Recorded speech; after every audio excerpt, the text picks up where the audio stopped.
Olá pessoal, tudo bom? Obrigado pela presença de vocês aqui na minha palestra. Eu vou falar um pouquinho para vocês sobre o que você deveria saber sobre as startups. Essa palestra ela está em inglês, eu fiz questão de não traduzi-la, até para estimular vocês irem tendo contato com o idioma e com a língua. Eu acho que quando a gente fala de startups, inovação e tecnologia, grande parte do conteúdo disponível hoje, ele está em inglês, o conteúdo mais atual.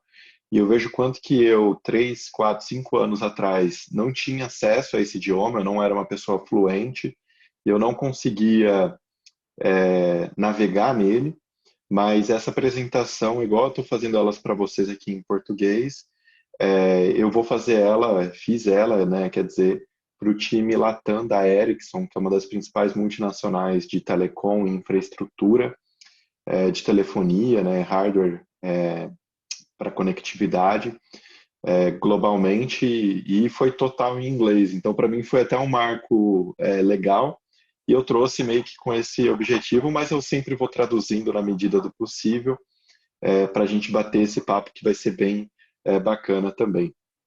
E qualquer dúvida depois, vocês podem me acionar pelas redes, em qualquer lugar, @André Golfeto, você me encontra no LinkedIn, no YouTube, no Instagram e no Clubhouse também. Para começar, então, eu vou trazer algumas imagens que representam um pouco de como eram feitas as coisas antigamente e como elas são feitas hoje, né? Então, por exemplo, antigamente, para você procurar empregos, você ver oportunidades e ficar ligado no mercado, você tinha que ir até um jornal. Hoje em dia, com o LinkedIn, você nem precisa mais ter esse tipo de coisa, né? Para você se comunicar com alguém de uma forma um pouco mais profunda, você tinha que mandar uma carta, né? Hoje em dia, acho que quase ninguém mais posta carta via Correios, a não ser se for uma surpresa romântica que ainda tem uma certa entrada. Se você for pensar 30 anos atrás, as opções que a gente tinha de entretenimento, informação e educação, como a TV aberta, era muito restrito, né?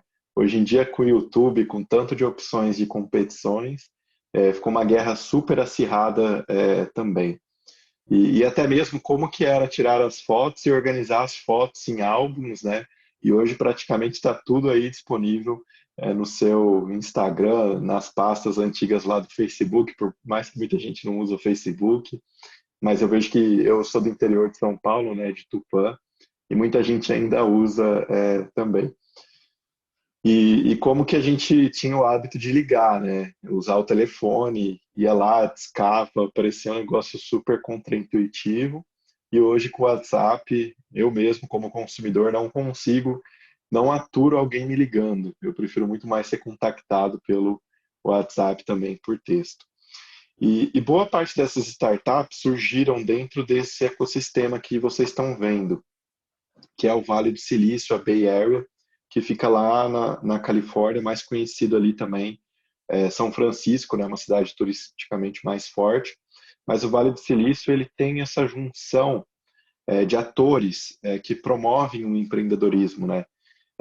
E todas essas startups, empresas que eu apresentei, elas têm alguns elementos em comum.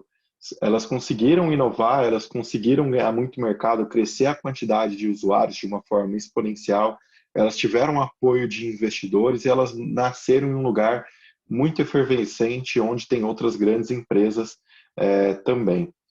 E eu gosto muito desse framework que ilustra um pouco desse ecossistema. É um termo emprestado da biologia, né, que foi adaptado por esse professor de Babson, que é uma das principais escolas de empreendedorismo do mundo, Daniel Eisenberg, que ele explora sobre os ecossistemas empreendedores.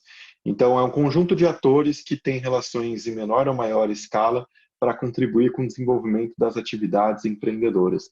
Então, você tem a própria competição do mercado, você tem o investimento de capital de risco ou de agentes de suporte, você tem fatores culturais, como por exemplo no Brasil, eu acho que a gente geralmente se comunica muito bem e tem toda uma parte de vendas de negócios muito madura, mas em tecnologia, engenharia de forma geral não.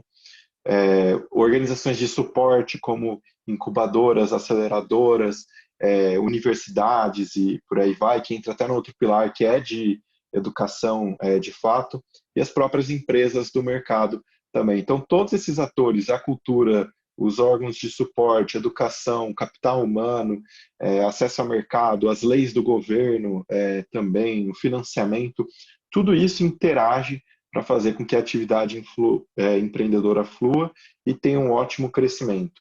E o Vale do Silício ele representa muito isso porque ele tem muito capital disponível, ele tem muitas empresas de tecnologia disponível, ele tem uma cultura com apetite a risco, tem profissionais qualificados, tem ótimas universidades, incubadoras, aceleradoras, e isso faz o Vale ser o que é o Vale e se traduz aqui nesse framework, nessa metodologia do Daniel Eisenberg.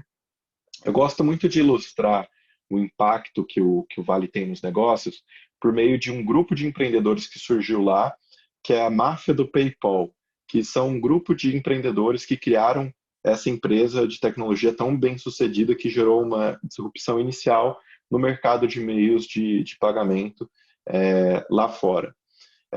Quem fundou o PayPal foram empreendedores que depois que saíram de lá fundaram empresas como o Yelp, fundaram o YouTube, fundaram a 500 Startups, que é uma das maiores aceleradoras do mundo, fundaram o Square, que é uma grande empresa também de avaliações, o Elon Musk, que é o fundador da Tesla e da SpaceX, o Reid Hoffman, que é o fundador do LinkedIn. Então, a máfia do PayPal, ela tem esse nome carinhoso, né, para dizer que foi uma primeira geração de empreendedores, ou segunda bem-sucedida, que de lá saíram e criaram outros negócios bem-sucedidos também. E isso que é o interessante de um ecossistema empreendedor, ele forma uma geração que criam-se negócios, os empregados dessa geração saem e criam os outros. Aqui no Brasil ainda tem muito para amadurecer, a gente teve algumas primeiras gerações já da internet, depois da bolha da internet, né, eventualmente, tanto com o Grupo Móvel, que é dona do iFood, com o Peixe Urbano, com o Buscapé, que saíram, as pessoas foram bem-sucedidas nos seus negócios, criaram fundos, aportaram em novos negócios, formou toda uma geração de empreendedores que hoje atuam como investidores ou atuam em outras empresas, e o mais legal é que você já vê um cenário muito recheado de unicórnios, com pessoas bem qualificadas, saindo, criando seus negócios, e essa roda vai se retroalimentando e vai aumentando também. Então, eu gosto muito de trazer esse case porque ilustra bem o poder de um ecossistema empreendedor pulsando e em sua plenitude. Em específico, eu gosto muito do Reid Hoffman, que ele tem as aulas abertas do curso dele em Stanford, que chama Blitzscaling, Blitz e Scaling. Se você digitar no Google Blitzscaling Stanford Classes, você acha as 20 aulas deles com grandes empreendedores, que é uma metodologia que ele mapeou e criou com base no crescimento acelerado de grandes empresas. E tem vários outros aqui bem-sucedidos que daria para ficar falando muito, muito tempo de fato, como o próprio Peter Thiel, que tem um livro bem famoso que é de 0 a 1, que explica bem ali, né, a geração de negócios inovadores e que geram a disrupção, uma leitura super fácil, simples de entender e bem bacana também. Então tem muitas coisas legais que vieram dessa primeira geração.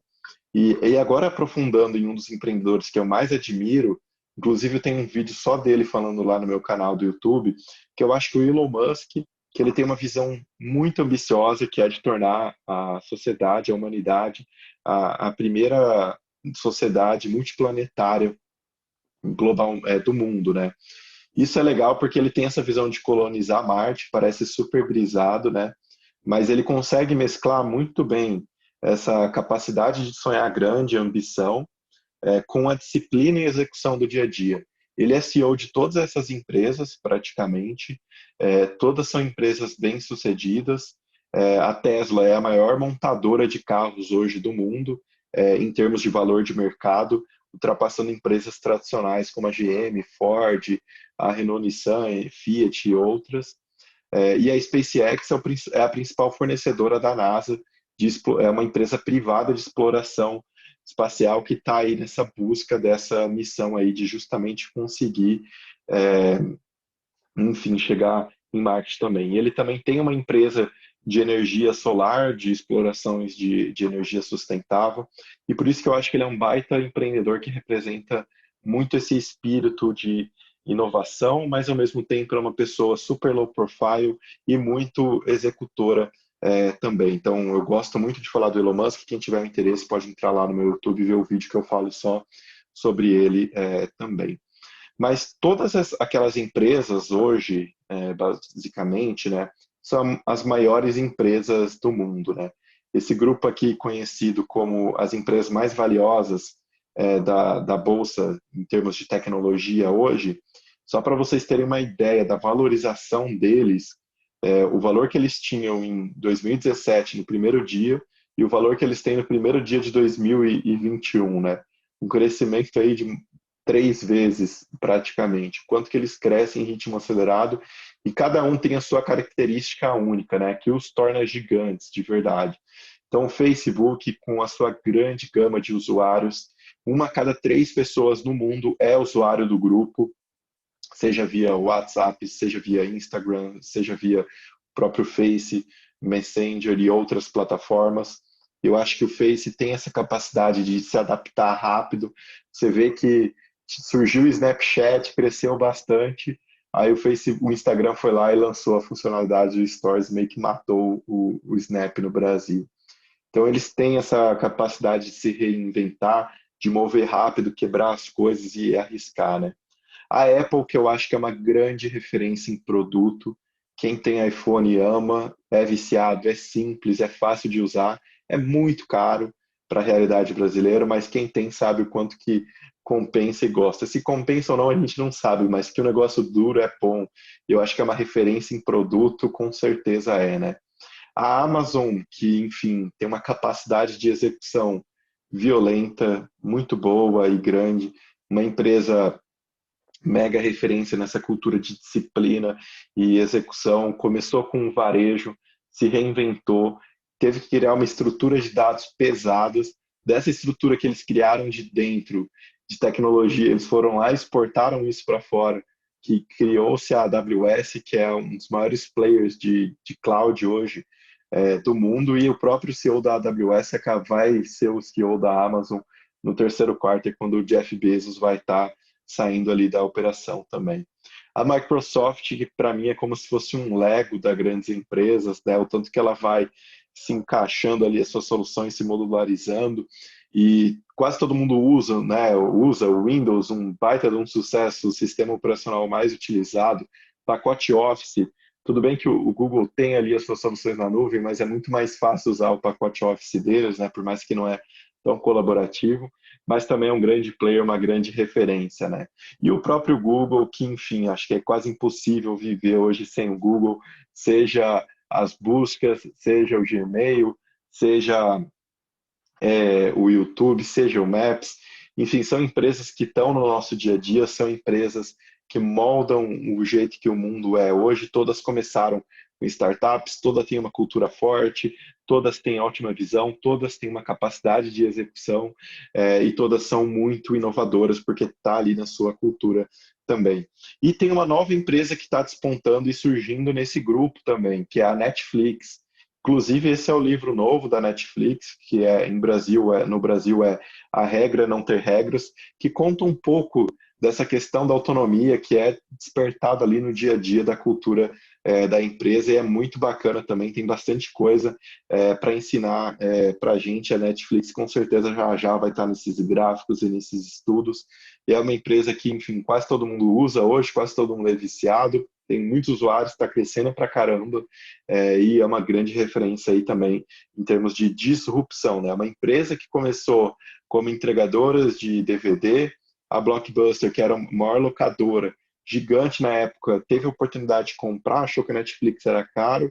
Hoje a Blockbuster tem uma unidade que é uma rede bancária, uma agência bancária, e a Netflix faz o sucesso que faz aí hoje Também.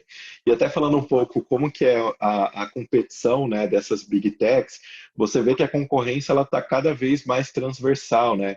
É como se você estivesse no mercado e tudo que está naquele corredor, na prateleira, compete entre si, seja um produto de limpeza, seja um produto de alimentação. Então, eu gosto de trazer essa visão também para o mercado de tech, porque várias plataformas acabam tendo essa concorrência, né? Quem hoje eu acho que menos entra assim para brigar de frente com todo mundo é o Facebook, mas se você for pegar o número de usuários que o Facebook tem, realmente é muito relevante. O business de anúncios deles ali para o mercado B2C desponta muito também. Então, isso aqui é só para trazer uma referência, depois vocês podem explorar com mais calma também. E você tem vários tipos de inovação que essas empresas fazem, né? Elas fazem desde inovação no serviço, por canal, por marca, por engajamento dos usuários, seja pela experiência que ela gera, seja pelo modelo que ela tem ali de atuação, no modelo de receita, no efeito de rede que ela trabalha, na estrutura, infraestrutura, nos processos que ela adota. Pode ser um tipo de inovação mais para sustentação e manutenção, e até também para em termos da oferta que ela tem, né? Desde o sistema ali que ela usa, desde o crescimento do produto, como que ela faz diferentes mix, até um pouco de marketing de produto. Enfim, hoje você tem várias formas de gerar inovação e esses são os principais modelos que essas grandes empresas acabam utilizando para ter esse crescimento acelerado, né? Que foram startups que surgiram, tiveram apoio de investidores, cresceram, ganharam o mundo e hoje são as principais empresas do mundo de tecnologia e são as empresas que mais inovam também. Trazendo um pouco esse contexto de como ele está na América Latina, você vê que o investimento em startups vem dobrando ano após ano, desde 2016. E quando a gente olha para a América Latina, o Brasil tem um papel muito importante dentro desse cenário. O Brasil ele é responsável por quase metade de todos os investimentos que acontecem em startups do México ao Chile e Argentina, em relação a todos os outros também. Então, hoje você tem muito capital disponível para apoiar e ajudar startups que estão começando, mas a gente ainda está nessa segunda ou terceira geração de empreendedorismo, como eu comentei lá no começo. E tem vários desafios aqui que a gente precisa sanar e resolver, como a questão da desigualdade, como a questão tributária, trabalhista, qualificação da mão de obra, educação, saneamento, saúde. Realmente não é fácil empreender no Brasil, tem um risco muito alto, mas você vê que é uma perspectiva que está mudando e está crescendo bastante. E aqui no Brasil, entrando no crescimento do investimento em startups, a gente vê que vem crescendo muito nos últimos anos. Por mais que a gente teve um período de pandemia, você observa que cresceu, né, tanto o número de rodadas quanto o valor investido em dólares. E só o primeiro mês de 2021 já foi suficiente para superar, por exemplo, o valor total investido em 2016. E a gente já teve em um mês 10 aquisições de startups por grandes empresas, que é o mesmo valor que a gente teve no ano inteiro de 2011. E ano passado a gente teve um recorde disparado, praticamente o dobro aí do que a gente teve de aquisições em 2019, teve grandes empresas comprando startups, mostrando que como trabalhar com startups é uma opção atrativa para grandes empresas crescerem, ganhar os mercados, inovarem, satisfazerem seus clientes, expandirem, aumentarem sua receita também, até muitas vezes oxigenar a cultura. Então a gente vê ali um crescimento e boas perspectivas pelas frentes também. E quando você fala nos tipos de investimento disponível, existem vários tipos de modalidade, né? Você tem um investimento mais inicial ali, que é o anjo ou de aceleradoras, o investimento seed, que é o capital semente, que pega ali no começo. Aí vem a Series A e B, que são rodadas mais de crescimento acelerado, escala, e depois de growth capital ou private equity, que são quando as startups alcançam patamares maior de maturidade, tem que começar a olhar para pessoas, processos, cultura e tudo mais. E tem também outros modelos de dívida, mas esses modelos de equity é que são capital de risco, que acaba sendo essa modalidade aí que acaba trabalhando bem essa questão do investir, tem um retorno, tem risco de não dar certo, mas aquilo que retorna compensa muito, né? E é assim que funciona esse mercado de investimento em startups. Os fundos, geralmente, eles duram 10 anos, eles têm um período de investimento que dura 4 anos, um período de maturação que dura de 3 a 4 anos e um período de desinvestimentos que vai durar de 3, 2 ou 4 muitas vezes. E aí o fundo de 100 milhões de reais investe em 20 startups, dessas 20 startups, 15 não vão retornar nada, muito pelo contrário, vão ficar no 0 a 0. E aí, assim, cerca de 3, 4 no máximo vão gerar um retorno médio e uma startup vai gerar o retorno que vai compensar a carteira de todo mundo. Por isso que é um mercado que é muito arriscado, mas mesmo assim ele é muito atrativo porque ele tem essa alta capacidade de dar esse retorno, né? E um elemento que vem para mostrar o quanto que esse cenário está crescendo aqui no Brasil é o surgimento dos unicórnios, né? Empresas como o iFood, 99, Nubank, Stone. O Brasil, em 2019, já foi o terceiro país que mais teve unicórnios em comparação com os Estados Unidos e com a China. Aqui a gente estava com 5, agora a gente já está chegando a quase 20, né, unicórnios que existem aqui no nosso país. O Brasil já é uma das empresas que mais tem, um dos países que mais tem unicórnios, e essas acabam sendo grandes empresas de tecnologia que são financiadas por capital de risco, têm uma ótima cultura, são inovadoras, ganham mercado e formam as próximas gerações de empreendedores, também influenciam de forma positiva todo o ecossistema, né? E o Brasil tem muitas opções disponíveis de investimentos, né? Aqui tem toda a jornada de aceleradoras, investidores anjos, os fundos que fazem pré-seed, que é antes do capital semente, a rodada semente, Series A, B, C e assim sucessivamente. Cada uma com seu nível de aporte, seu nível de diluição, que captura do equity das startups, com seu objetivo de, inicialmente, aqui, validar aquela ideia, aqui de validar o seu negócio e começar a crescer, explorar os canais de distribuição e aquisição, e aqui em hypergrowth, de fato, escalar, montar a cultura, estabelecer a governança e por aí vai. Eu gosto muito de destacar 2 podcasts que eu gosto muito, que é o Canary Cast, que é um fundo early stage que vem fazendo um ótimo trabalho aqui no Brasil, e um outro fundo também que tem um podcast sensacional é a Astela, o Astela Playbook, em que eles entrevistam empreendedores e tudo mais. E dado toda essa efervescência do ecossistema, por isso que trabalhar com startups e inovação aberta vem ganhando muita relevância. Quando você trabalha com startups, você trabalha com empresas melhores, mais ágeis, muitas vezes mais baratas. Eu não gosto de falar mais barato, porque às vezes é menosprezar a classe, mas é uma forma de muitas vezes é melhor do que uma solução que é tão completa e não atende nada, né? Vocês devem imaginar o tanto de solução grande que já foi feita para rolloutar para a empresa inteira e não deu certo a adoção. E as startups, elas conseguem começar pequena, com foco bem nichado, atuando bem e fazendo esse trabalho de forma muito estratégica também. Então, eu vejo que, por isso que hoje em dia se fala muito de inovação aberta, já tem mais de quase 3 mil empresas brasileiras que se conectam com startups e tem muita coisa legal que acontece aí no mercado também. Acho que várias empresas têm essas frentes que acabam ajudando. Eu até tenho uma série inteira no meu LinkedIn com 8 artigos sobre como você pode fazer inovação com startups. Quem tiver interesse de estudar é só dar uma olhada lá.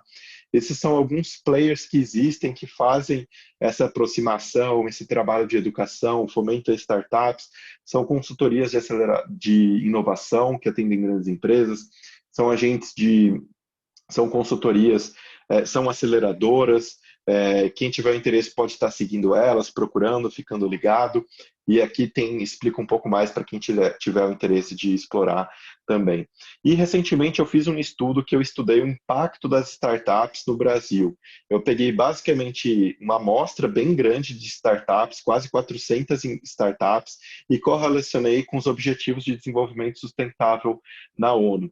E a conclusão que a gente chegou no nosso ranking que a gente criou foi que as startups principalmente contribuem com um trabalho decente e crescimento econômico. Então, as startups geram emprego, geram renda, movimentam economia, elas reduzem as desigualdades porque elas dão acesso a serviços que eram restritos até então, e elas também promovem inovação, que gera algo meio óbvio ali também. Mas coisas que as startups ainda não atuam muito e que um dia elas vão ter que começar a olhar por exemplo, as questões relacionadas à água. Não tem quase startup que ajuda a, a, a despertar a preservar os recursos hídricos, tanto nos oceanos, meios marítimos, quanto a água potável em meio terrestre e tudo mais. Ou ações globais contra o clima, a vida terrestre, igualdade de gênero também ficou baixo. Enfim, é um estudo bem legal. Se você digitar aí no Google atuação das startups, ODS, André Golfeto, USP, você encontra esse estudo, está publicado no meu link também tanto no LinkedIn quanto na minha bio lá no Instagram, tem o link para o estudo, você pode baixar, dar uma olhada. É um estudo com 50 páginas, bem parrudo, que eu explico um pouco como que está esse cenário, que é bem bacana para quem tem o interesse de explorar também. E dois setores que ganham destaque como das startups é o setor de energia e o setor de agro. Então, as startups de energia, elas impactam bastante porque, de forma transversal, elas atendem outros objetivos também, assim como o de agro. Então, são dois setores que têm startups que atuam gerando esse ótimo impacto para ajudar o nosso país também. E o que eu vejo que as startups principalmente geram diferença e geram impacto é que as startups entendem isso. Elas não estão interessadas só em vender o produto, elas estão interessadas no que o cliente vira com o produto delas, que é aquela metodologia do job to be done, né? Que é o trabalho a ser feito. Então, quando você para pensar no que o cliente vira com o seu produto, é aqui que você tem a capacidade de inovação.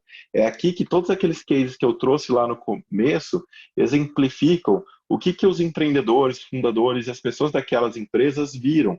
Qual que era a necessidade dos clientes, o que elas queriam fazer com que os clientes alcançassem, criaram os produtos e empoderaram ali os clientes também, né?